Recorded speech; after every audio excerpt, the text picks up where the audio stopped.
Hello friends, how are you? Look at here. Topic है trigonometry, introduction to trigonometry 10th standard. मैं करा रहा हूं आपको exercise 8.1। My dear students, exercise 8.1 में आपको 9 क्वेश्चन स्टार्टिंग के कराए जा चुके हैं। This is question number 10। My dear student, this is question number 10। Look at this question. सारे क्वेश्चन जो थे ट्रिग्नोमेट्रिक रेशियोज पर बेस्ड थे। तो एक चीज आपको बताना चाहूंगा, लुक एट हियर। रेशो जो है P B P upon H H B, इस तरीके से आप आराम से याद भी कर सकते हैं। वैसे तो सिर्फ सिंपली आपको याद करने हैं और आपको याद हो भी जाने चाहिए।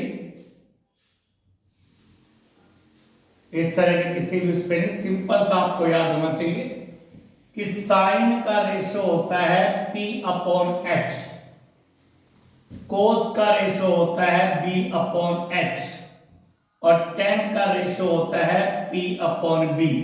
एंगल चाहे कोई भी हो, but sine P upon H perpendicular upon hypotenuse. तो राइट एंगल ट्रायंगल में परपेंडिकुलर की वैल्यू हाइपोटेनस की वैल्यू को डिवाइड करोगे तो साइन आएगा B अपॉन एच, कोस आएगा P upon B, tan। Sine का रेसिप्रोकल होता है कोसेक, कोस का रेसिप्रोकल होता है सेक और tan का रेसिप्रोकल होता है कोट। तो इस तरह से सारे रेशो आपके माइंड में होने चाहिए। Now look at the question. In triangle PQR, ये थोड़ा सा क्वेश्चन अलग टाइप का है। In triangle PQR right angled at B।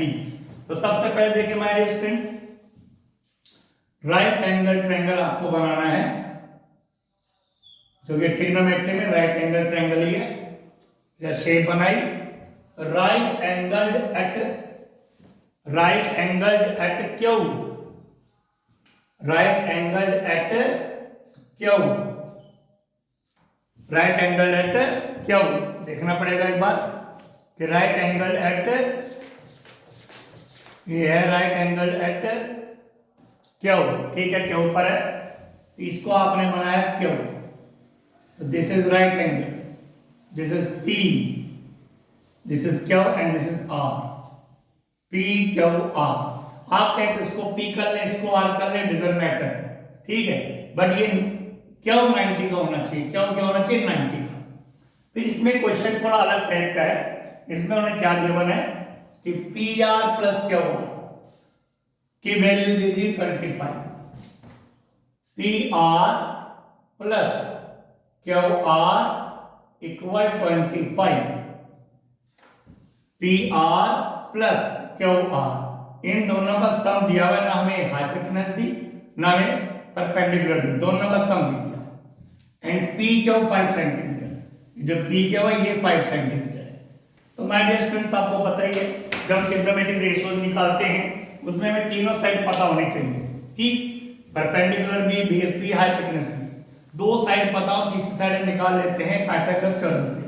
But इस क्वेश्चन में क्या है, केवल एक साइड बेस पता है, ना हमें हाइपोटेनस पता ना परपेंडिकुलर, बल्कि दोनों का सम पता है। अब क्या कह रहे हैं कि रेशियो निकालो, sin P cos P and tan P। तो फिर रेशियो निकालने के लिए, साइन की वैल्यू निकालने के लिए हमें चाहिए P अपॉन H, cos की वैल्यू निकालने के लिए B अपॉन H, H हमारे पास है नहीं, tan की वैल्यू निकालने के लिए P अपॉन B, P हमारे पास है नहीं। तो हम क्या करेंगे, अब हमें तीनों साइड चाहिए, तो एक हमें पता है, तो ये जो गिवन है इसी से ही कुछ होगा। क्या होगा आप देखिए, ये गिवन है, तो PR प्लस क्या होगा इक्वल 25। ज्यादातर केसेस में आप एक ध्यान रखिएगा कि आप अगर दो का सम आपको पता है तो एक को उधर शिफ्ट कर दीजिए। जैसे कि मैं PR निकालने जा रहा हूं, तो PR इक्वल हो जाएगा 25 minus QR, 25 minus QR।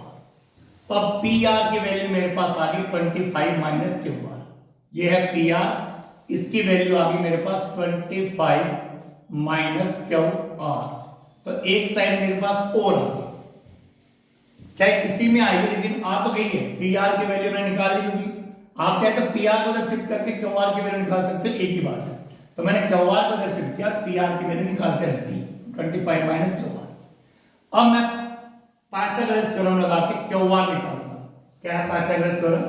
Hypotenuse square equal base square plus perpendicular square. ठीक है माय स्टूडेंट्स, हाइपोटेनस ये गिवन है। तो अब आपके पास हाइपोटेनस है 25 माइनस क्या हुआ इसका होल स्क्वायर, क्योंकि हाइपोटेनस ये रही और इसका आपने वैल्यू पढ़ के स्क्वायर लगा दिया। इक्वल बेस कितना है? बेस है 5, तो 5 का स्क्वायर और p क्या है? परपेंडिकुलर, ये रहा परपेंडिकुलर, वैल्यू तो पता नहीं लेकिन क्या हो r, तो क्या हो r का स्क्वायर। ठीक है, अब यहाँ पे मेरे स्टूडेंट्स आपको क्या करना है? आपको यहाँ पे लगाना आइडेंटिटी a माइनस बी का स्क्वायर क्या होता है? a square plus B square minus 2ab equal 5 का स्क्वायर 5 इंटू 5 25 प्लस क्या हो r स्क्वायर। ठीक है मेरे स्टूडेंट्स, a माइनस बी का स्क्वायर, तो ये a है और ये b है, तब इनकी वैल्यू पुट करेंगे। a की वैल्यू क्या 25, तो 25 का स्क्वायर प्लस b की वैल्यू क्या हुआ? क्या वो r का स्क्वायर माइनस 2 और a की वैल्यू ब्रैकेट में 25 और ब्रैकेट में b की वैल्यू क्या होगा? ठीक माय स्टूडेंट्स, इक्वल में क्या है 25 प्लस क्या हो r स्क्वायर, 25 प्लस क्या हो r स्क्वायर। ठीक, तो ये आपके सामने आ गया। अब आपको क्या करना है?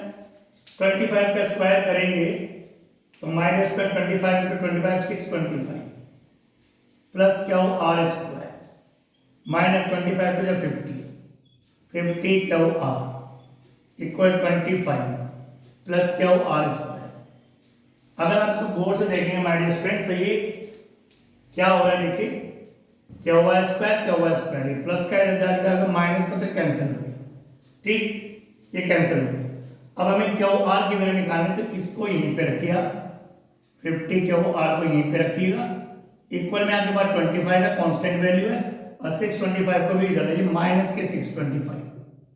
ठीक माय डियर स्टूडेंट्स, ये आपके पास आ गया। अब इसके बाद अगर आप करते हैं तो क्या करेंगे आप? यहां पे कर रहा हूं माइनस के 50 क्यू आर इक्वल, ये प्लस का है माइनस का, प्लस माइनस माइनस करेंगे तो माइनस के 600 आपके पास रह जाएगा। प्लस माइनस माइनस 625 25, माइनस से माइनस हो गया कैंसिल, क्या वो आर इक्वल हो गया 600 अपॉन 50, 0 0 कैंसिल, 5 1 जा 5 5 2 जा, तो लीजिए माय डियर स्टूडेंट्स क्या वो आर की वैल्यू आ गई 12 सेंटीमीटर। लीजिए क्या वो आर हमारे पास आ चुका है 12 सेंटीमीटर। तो ये लीजिए क्या वो आर, ये आपके पास आ गया 12। ठीक, अब हमें रह गया पी आर, बेस तो हमें पता ही 5, ये भी हमारे पास आ गया, फिर रहेगा इसमें क्या हुआ कि वैल्यू पुट कर दो। तो पी आर इक्वल क्या गिवन था भाई? देखिए इधर आराम से देखना, पी आर इक्वल क्या था? 25 माइनस क्या हुआ था? Look at here, P R equal 25 minus क्या हुआ? तो पी आर इक्वल 25 माइनस क्या हुआ की वैल्यू अभी निकाली 12, तो पी आर इक्वल आपके पास आ गया मेरे 13 सेंटीमीटर। लीजिए आपके पास पी आर भी आ गया 13 सेंटीमीटर, ये 13 सेंटीमीटर आ गया। अब आपके पास माय डियर स्टूडेंट्स तीनों साइड आ चुकी है, तो जब तीनों आपके पास आ चुकी है तो अब आपके लिए बहुत इजी हो गया है, क्योंकि जब किसी राइट एंगल ट्रायंगल की तीनों साइड आपको पता हो तो उसके बाद तो हर चीज इजी हो जाती है। क्या इजी हो गया? देखिए वो क्या पूछ रहे हैं, पहले पूछ रहे sine P, sine P angle को ध्यान में रखेगा, साइन पी का रेशियो क्या होता है? P upon H. ये रहा एंगल पी, ठीक है, एंगल पी के लिए बेस है, ये परपेंडिकुलर है, सिंपल सा बेस और परपेंडिकुलर। अगर एंगल पी यहां पे होता तो ये बेस ये परपेंडिकुलर, तो साइन पी, पी यानी परपेंडिकुलर, तो इस एंगल के लिए परपेंडिकुलर है 12 अपॉन हाइपोटेनस है 13, तो 12 अपॉन 13 साइन पी की वैल्यू आ चुकी है my dear friends, sine P equal 12 upon 13। ठीक, अब आपको निकालना है कोस पी, तो अब आप निकालेंगे my dear friends cos P, तो रेशियो कोस का क्या है? B upon H. ठीक है, cos P, B base cos P, P के लिए बेस क्या 5, तो 5 अपॉन एच क्या 13। लीजिए कोस पी की वैल्यू भी आ गई। अब आपको निकालना है 10 पी, tan p निकालना है। tan का रेशियो क्या है, p अपॉन b। तो tan p एंगल को ध्यान में रख के चलना है, p एंगल ये रहा। परपेंडिकुलर क्या है 12 और बेस क्या है 5। तो लीजिए tan p भी आपके पास आ गया। तीनों आंसर आपके पास आ चुके हैं माय डियर स्टूडेंट्स। कौन से क्वेश्चन के, पहला है 12/13 बिल्कुल करेक्ट है। पहला है 5/12 cos p की वैल्यू 5/13 बिल्कुल सही है और 12/5 बिल्कुल सही है। तो आई होप आप इस तरह के क्वेश्चन को करना सीख गए होंगे। अब आप look at here question example 5 है ये, इसी एक्सरसाइज का एग्जांपल 5। सेम ऐसे ही क्वेश्चन है, आंसर ब्रैकेट में गिवन है। तो सेम ऐसे क्वेश्चन जो आप घर पे आप आराम से कर पाएंगे, बिल्कुल जैसा ही किया वैसे इसको करना। Thank you very much, I hope you understood.